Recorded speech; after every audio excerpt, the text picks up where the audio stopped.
The Environment Agency is known for its work in flood protection and regulating to protect the environment.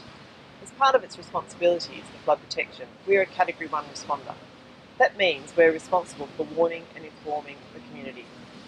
To be able to do this well, we need to plan, prepare, respond, and help the community recover effectively from all sorts of incidents. There are three key signals that we look for in the weather forecast to give us messages about whether we need to prepare and be ready for a particular flood response. The first one is winter storms. So big winter storms with cumulative rainfall can increase over time, leading to very wet catchments and leading to floods in those catchments in local communities. The second type of event that we look for is probably more dominant in summer, is when we get a sudden thunderstorm coming up because of humidity and the warmer weather.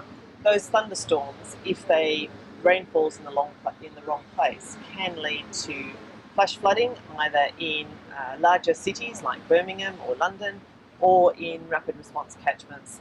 The third type of event that we would worry about or would look for signals for is an east coast surge, and that is when we have a low pressure system down the east coast that coincides with high tides, and that lifts the water level higher or close to the size of our defences. Those two factors combined can lead to a surge such as we saw in 2017 or in 1953 when hundreds of people were killed as a result of that impact on the east coast.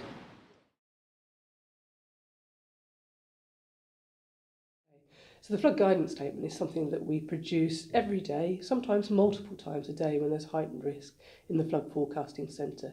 It's a partnership between what the Met Office is capable of doing and what the Environment Agency is able to do. We bring that together to give us an integrated view of flood risk over 5 days ahead on a detailed basis and 6 to 10 days ahead on a less detailed basis. Now, that flood guidance statement really is a flag. It's a flag that there's something to be aware of, there's a risk that we need to manage, and depending on the scale of the risk, both in terms of how widespread it might be, what's the nature, is it coastal, is it inland, is it in big catchments, is it in small, flashy, fast responding catchments, the kind of response then is different.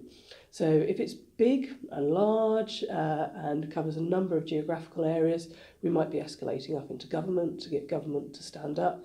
If it's smaller scale, then it might be just the Environment Agency and its local resilience partners that look at what's the rational response to the risk that we're indicating.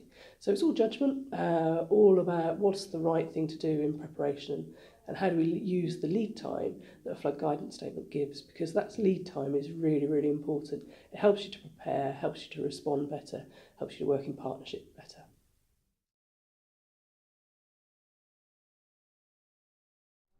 There's no predetermined trigger point when the air incident room would be activated. Each is determined by the event, typical type of event it is, whether that be flood related, whether it be air quality, whether it be a pollution.